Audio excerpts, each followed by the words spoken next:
നിലനിൽക്കുന്ന ആചാരങ്ങളിൽ തന്നെ പിടിച്ചു നിന്നാൽ എങ്ങനെയാണ് ഒരു സാമൂഹ്യമായ ഒരു മുന്നേറ്റം സാധ്യമാകുക? അങ്ങനെയല്ലല്ലോ ചരിത്രം വന്നിട്ടുള്ളത്. എന്തുകൊണ്ട് നമ്മൾ നടത്തിയ ഈ ശബരിമല എന്നുള്ള വിഷയത്തെ, സ്ത്രീ പ്രവേശനം എന്നുള്ള വിഷയത്തെ ഒരു നവോത്ഥാനത്തിന്റെ ആംഗിളിൽ അല്ലെങ്കിൽ ഒരു സോഷ്യൽ റിഫോർമേഷൻ എന്ന ആംഗിളിൽ, ഒരു മാറ്റത്തിന്റെ ആംഗിളിൽ കാണാൻ സാധിക്കുന്നില്ല, കാണരുതെന്ന് പറയുന്നത് എന്തുകൊണ്ടാണ്?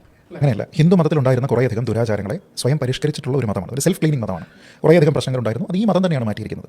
അപ്പോൾ അങ്ങനെയുള്ള എത്രയോ ഉദാഹരണങ്ങളുണ്ടാകും. ഇപ്പോൾ എല്ലാവരും ആരോപിക്കുന്ന ഒന്നാണ് സതി, അല്ലേ? സതി വലിയ അനാചാരമാണ്, മറ്റാണ് പ്രശ്നം എന്നൊക്കെ പറഞ്ഞിട്ട് ആൾക്കാർ പറയുന്നുണ്ട്. അന്ന് മാറ്റങ്ങൾ അങ്ങനെയാണല്ലോ സംഭവിക്കുന്നത്. ഞാൻ പറഞ്ഞത് എല്ലാ കാര്യങ്ങളും സ്വന്തമായിട്ട് ക്ലെൻസ് ചെയ്ത് പോയിക്കൊണ്ടിരിക്കുന്ന ഒരു മതമാണ് ഹിന്ദു മതം. അത്രത്തോളം റിഫർമേഷൻസ് ഉള്ള മറ്റൊരു മതം ഇന്ത്യയിൽ ഉണ്ടായിട്ടില്ല. കാരണം അത് അതിലുള്ള തെറ്റുകൾ തിരുത്തുന്നുണ്ട്, ആചാരപരമായിട്ടുള്ള തെറ്റുകളുണ്ടെങ്കിൽ അത് തിരുത്തുന്നുണ്ട്, അങ്ങനെ പോകുന്നുണ്ട്.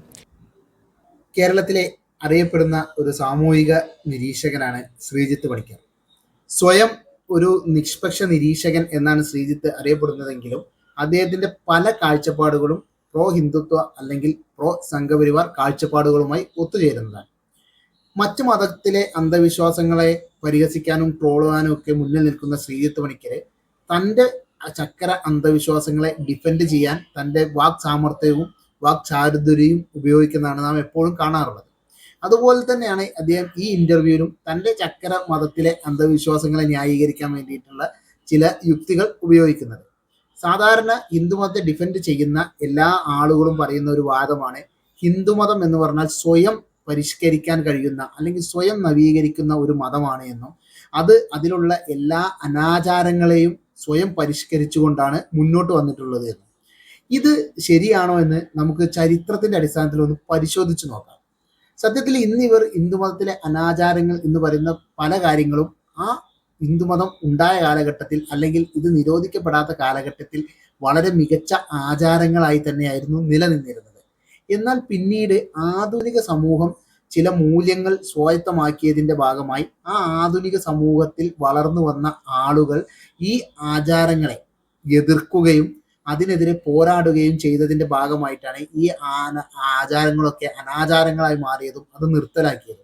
അത് ഹിന്ദുമതം സ്വയം പരിഷ്കരിച്ച് ഹിന്ദുമതത്തിലെ ഗ്രന്ഥങ്ങളിലുള്ള ഈ ആചാരങ്ങളൊക്കെ ഇപ്പോൾ സതി നിർത്തലാക്കിയതിനെ കുറിച്ച് ഈ ശ്രീജിത്ത് പണിക്കർ പറയുന്നുണ്ട്. അത് ഹിന്ദുമതം ഇങ്ങനെ സ്വയം പരിഷ്കരിച്ച് ഹിന്ദുമതത്തിന്റെ ഉള്ളിലുള്ള ആളുകൾ എല്ലാവരും കൂടി ആലോചിച്ച് ഈ സതി വളരെ മോശമാണല്ലോ, അതുകൊണ്ട് നമുക്ക് ഇതിലെ ഈ സതിയെ കുറിച്ച് എഴുതിയിട്ടുള്ള ഗ്രന്ഥത്തിലെ ഒരു ഭേദഗതി, എന്താ പറയാ, നമ്മുടെ പാർലമെന്റ് ഭരണഘടനാ ഭേദഗതി വരുത്തുന്ന മാതിരി വോട്ടിനിട്ട് ഭേദഗതി വരുത്തിയതൊന്നും അല്ല സതി.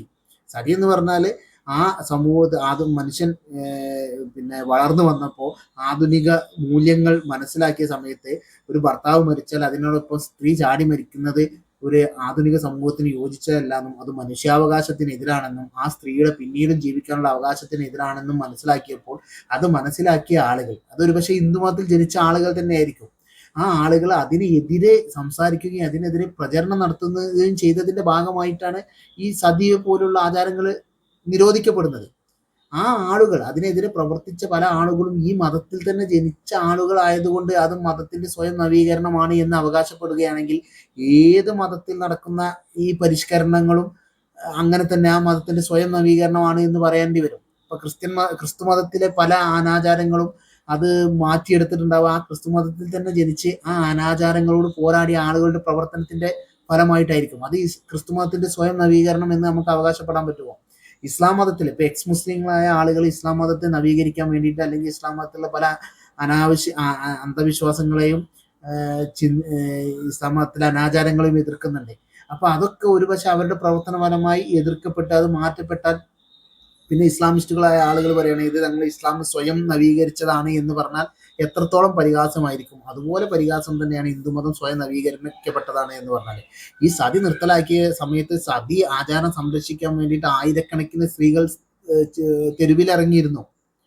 അതുപോലെ ഏത് ഹിന്ദുമതത്തിനെതിരെ ഇപ്പോൾ ഹിന്ദുമതത്തിലെ ഏറ്റവും വലിയ ജാതി വ്യവസ്ഥക്കെതിരെ ആളുകൾ സംസാരിച്ചു തുടങ്ങിയപ്പോൾ ഹിന്ദുമതത്തിന്റെ ഈ നേതാക്കൾ എന്നറിയപ്പെടുന്ന ആളുകൾ അല്ലെങ്കിൽ ഹിന്ദുമതത്തിന്റെ ആചാര്യന്മാർ എന്ന് പറയുന്ന ആളുകൾ വട്ടം കൂടി ഇരുന്നിട്ട് ജാതി വ്യവസ്ഥ അങ്ങ് മാറ്റാന്ന് പറഞ്ഞതൊന്നുമല്ല. ജാതി വ്യവസ്ഥക്കെതിരെ സംസാരിച്ച ആളുകൾക്കെതിരെ എല്ലാ രീതിയിലുള്ള പ്രതിരോധവും അവർ തീർത്തിട്ടും ഈ സോഷ്യൽ പ്രഷറിന്റെ ഭാഗമായിട്ട് ഇത് ഒഴിവാക്കാൻ പറ്റില്ല എന്ന് മനസ്സിലാക്കിയതിന്റെ അടിസ്ഥാനത്തിലാണ് ഈ മാറ്റം വന്നിട്ടുള്ളത്. ഇപ്പൊ കേരളത്തിൽ ക്ഷേത്രപ്രവേശന വിളംബരം നടക്കുന്ന 1936 ക്ഷേത്രപ്രവേശനം വിളംബരം നടക്കുന്നത്.